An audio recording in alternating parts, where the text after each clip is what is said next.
Hi there everyone, hey, welcome to March's reading with me, Chris. Thanks for joining me guys, and Capricorn, this is your reading.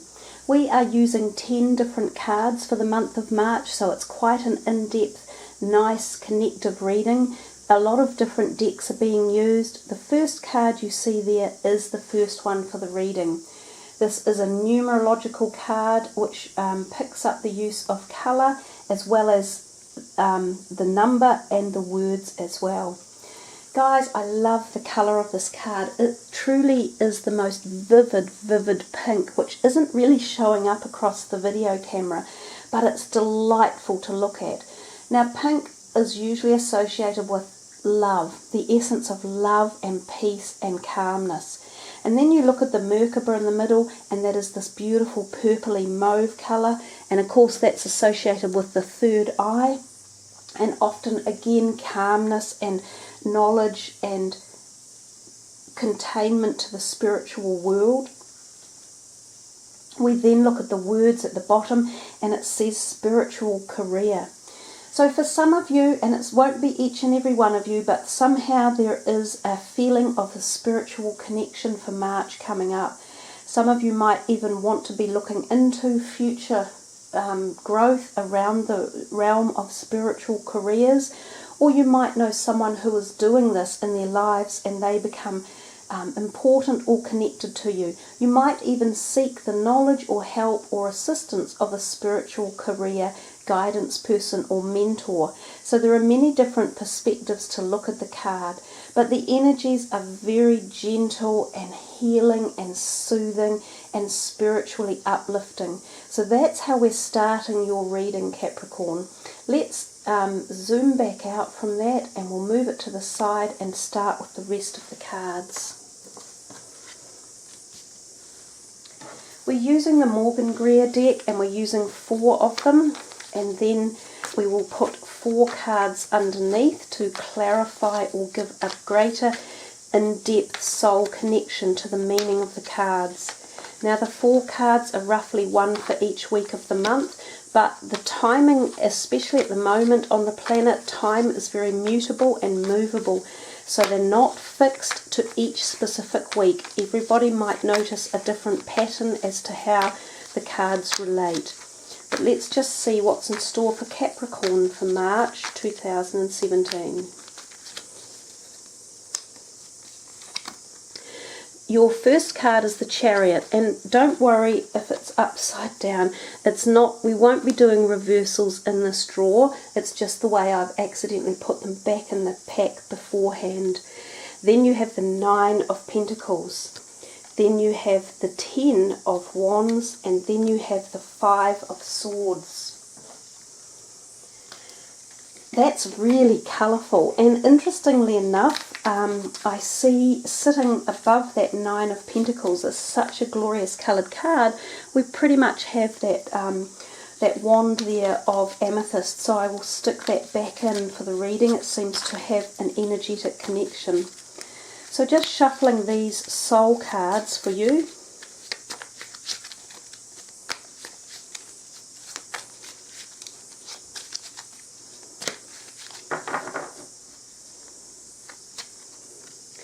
Surrender, denial, happiness, and success.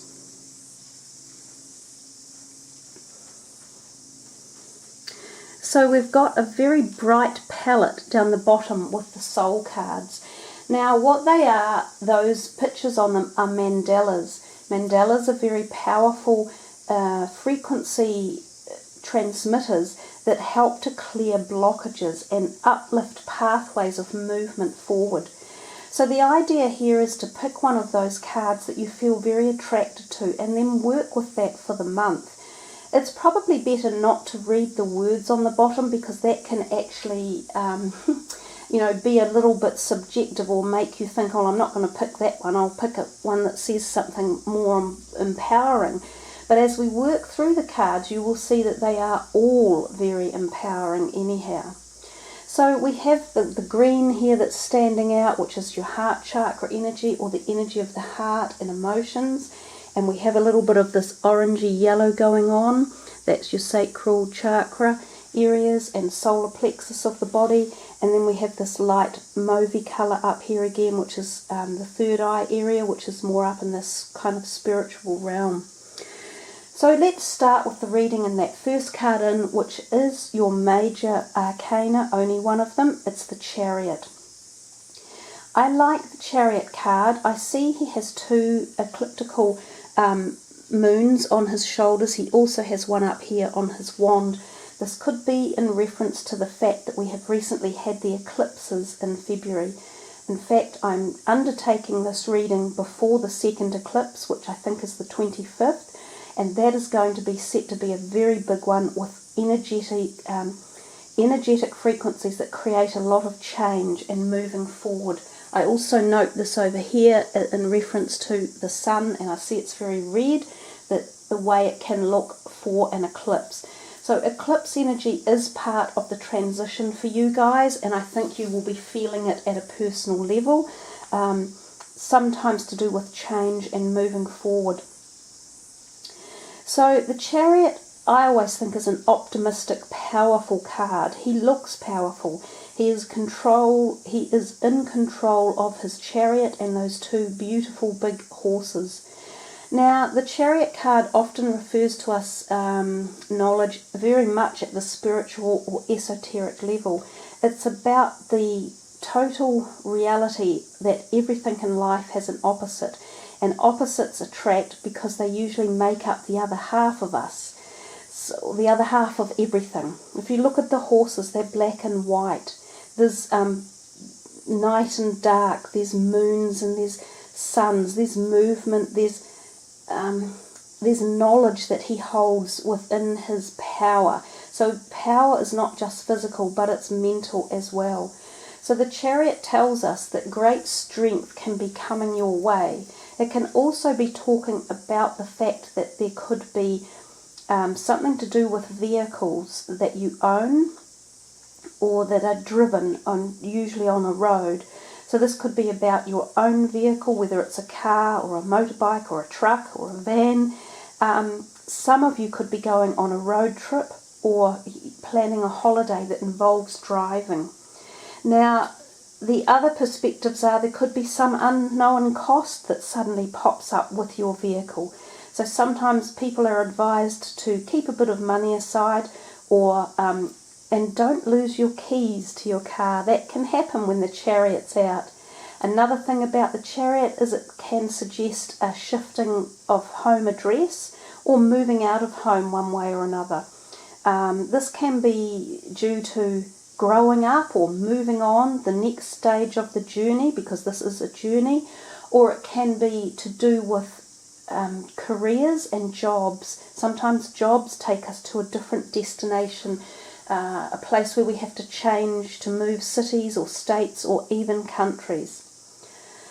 So we have this whole understanding that's from the physical perspective, but at the higher level, the metaphysical level, this is about obtaining the strength in the spiritual understanding of life, and that we are physical and non-physical. We are masculine and feminine. We are night and dark. We are yin and yang. So all of these thoughts and energies come up to being acknowledged and aware when the Chariot is there. The surrender is, I can release my need to control. And the interesting thing is, in the Rider-Waite cards, for instance, the charioteer, he doesn't even have reins on the horses. He doesn't need them because he controls at the subliminal. He controls not with physical force, but he controls with a greater power, an omnipresent, potent power. And that is what the surrender card is all about. For any of you feeling that you need to physically control things one way or another, and that you're wanting to, power over situations or people, don't. You don't need to. Apply the greater universal laws. Apply the power of the esoteric knowing, the spiritual learning, and that's how you will be the charioteer, and that's how you will gain your strength. So we move on to the next card, the Nine of Pentacles. She is a beautiful card to look at. She's rather voluptuous, she's sensuous, she's adorned with the finer things of life, you know, beautiful foods and graceful bird on her shoulder. There's foliage around her. She's wearing exquisite clothing and she's adorned in gold coins. She's the opulence person. She quite often can be an earth sign person. She could be in your life or coming into your life. You may find yourself very attracted to her. She often suggests that your finances are very good at the moment and that there is positivity around them. Sometimes she suggests that you could be wanting to overspend or push beyond your budget and that you need to think about it carefully. And that's what I said before. There may be unexpected costs coming up, or you might want to purchase a flashy new vehicle. It would seem that you could. There are ways that you could do this, and maybe you have the money available. And if that's what you really want, just make sure that it fits your budget and that you are able to fully uplift any requirements that you take with any purchases you make. Sometimes she is even around as a person who could possibly be giving you some finances or giving you financial advice or helping with investments. Sometimes she even suggests that you are ready to make investments. So you might go to a person like a broker who could be giving you advice, or even a mortgage, a bank that's possibly handing out a mortgage to you. So underneath we have denial, and it says, I acknowledge my fear, but I replace it with the insight of awareness.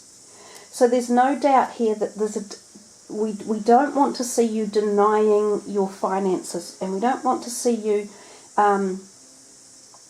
in fear around money, but you need to know how to balance it, and I think that's the major message. If you are spending beyond what you earn, you will end up in a place of fear with debt. But if you balance it correctly and you have put budgets in place and you understand the limitations or ways of bringing in more finances, then you will also be in a better position. And that's all brought about by not being in denial. So Capricorns are usually, you're one of the signs, what we would call the stalwart of finances. Capricorns often not necessarily money oriented, but you do love money, and in your life you often have a way of obtaining it one way or another, because finances and you actually work hand in hand. And that's why as a Capricorn you should apply this innate inner understanding or connection that you have with money. As a Capricorn, not many of you should be destitute, and if you are, you're not walking the soul path and you're not learning the lessons correctly, because there is often money for Capricorns. We come to the third card, roughly the third week in, and we see the 10 of rods or wands. Now, it seems a bit of a burdensome card, and that's a really good analogy for it. He has 10 heavy rods that he's carrying on his back, and he looks a bit grim-faced, but that's because he's been doing this for a while. He's been on a journey of gathering all this information and people and situations and knowledge, and he's expertly carrying 10 of these things, all under control and all in a new direction. So he's to be applauded and rewarded, and the rewards are soon coming. The 10 acknowledges the endings of cycles. So something that you have been working on diligently, which Capricorns again are very good at, the diligent workers, something you have been working on is coming to a completion in a cycle. And from that hard work and ethics and all the application, you will receive a degree of happiness from it. So it says, I am aware that being happy means that I am on the right path. Another beautiful card actually with the dolphins there swimming in the water.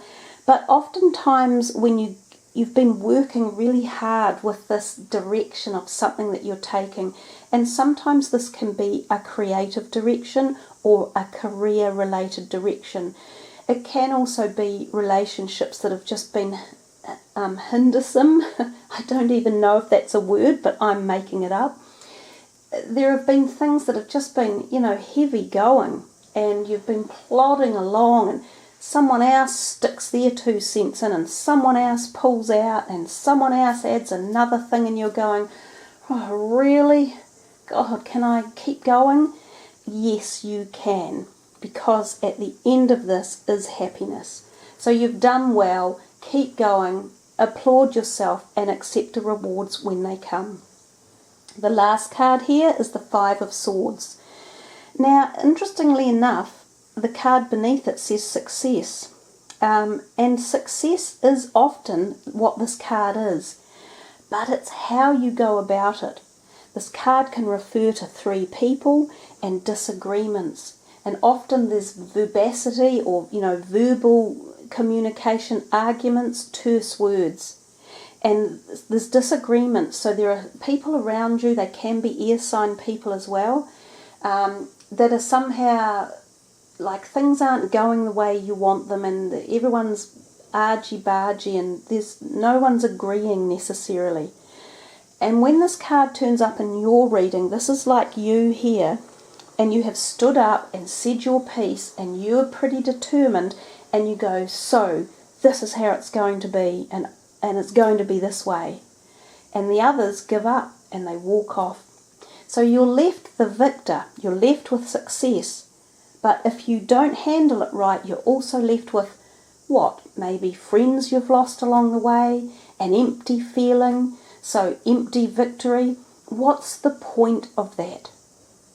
You need to remember when there's conflict, you need the right type of mediation to resolve it. So it's how you choose to speak and the words you use and the actions you take. That will bring success. And it says, I know that there is no greater goal than to love. So for any conflict or resolution that's going on, apply love. It's that simple. Don't get aggressive. Don't get vindictive. Don't get angry. You don't have to deny the situations and you don't have to surrender, but you can apply light and harmony and balance and love and let the universe work from there. And in the end, and it may take a while for the outcome to actually get to where it's going, but in the end it will be a more positive pathway and a better experience. So I think that's about all the messages that came through for that for now. Some of you here, I'm just seeing there might be something to do with oceans and even dolphins. Some of you might be going to an ocean or experience the connective energy of dolphins one way or another. Some of you might be thinking of environmentalism and helping out the planet as well. So that might also be on your mind. That just jumps up with that card. And let's see, we'll put these away and we'll move on to the final message for you, which this month we are using these little hyperactive fairy cards. They're quite nice, positive messages. So we'll just see what's coming Capricorn's way.